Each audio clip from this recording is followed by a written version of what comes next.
Hi guys, आज आपण करणार आहोत आलू मटरची भाजी। त्यासाठी 2 आलू घ्यायचे, 1 वाटी मटर घ्यायचे, त्यानंतर आलूचे पीस करायचे, त्यानंतर आलूला आणि मटरला धुवून घ्यायचं, त्यानंतर 4 ते 5 मिरची घ्यायची, 15 ते 20 लसणाच्या पाकळ्या घ्यायच्या, त्याला ग्राइंड करून घ्यायचं। त्यानंतर हा आपला पेस्ट तयार झाला आहे। त्यानंतर टमाटर आणि कांद्याचा पेस्ट करून घ्यायचा। त्यानंतर हा आपला कांद्याचा आणि टमाटरचा पेस्ट तयार आहे। त्यानंतर भाजी करण्यासाठी तेल गरम व्हायला ठेवायचं। तेल गरम झाल्यानंतर त्यात जिरे टाकायचं, त्यानंतर कांदा टाकायचा, त्यानंतर मिरची आणि लसणाचा पेस्ट टाकायचा, त्याला छान मिक्स करून घ्यायचं। त्यानंतर धना पावडर आणि जिरा पावडर टाकायचा,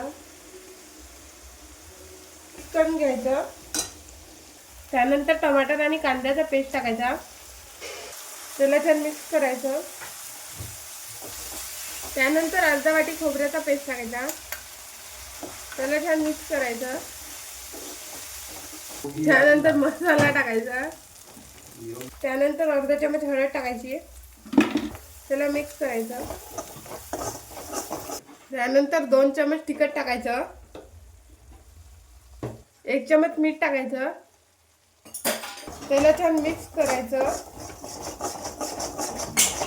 त्यानंतर त्यात आलू आणि मटर टाकायचं, त्याला मिक्स करून घ्यायचं।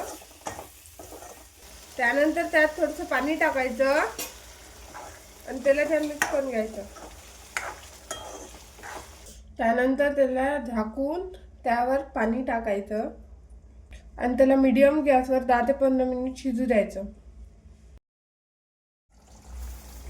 त्यानंतर हे आपली भाजी तयार झाली आहे। त्यानंतर त्यात सांबार टाकायचा,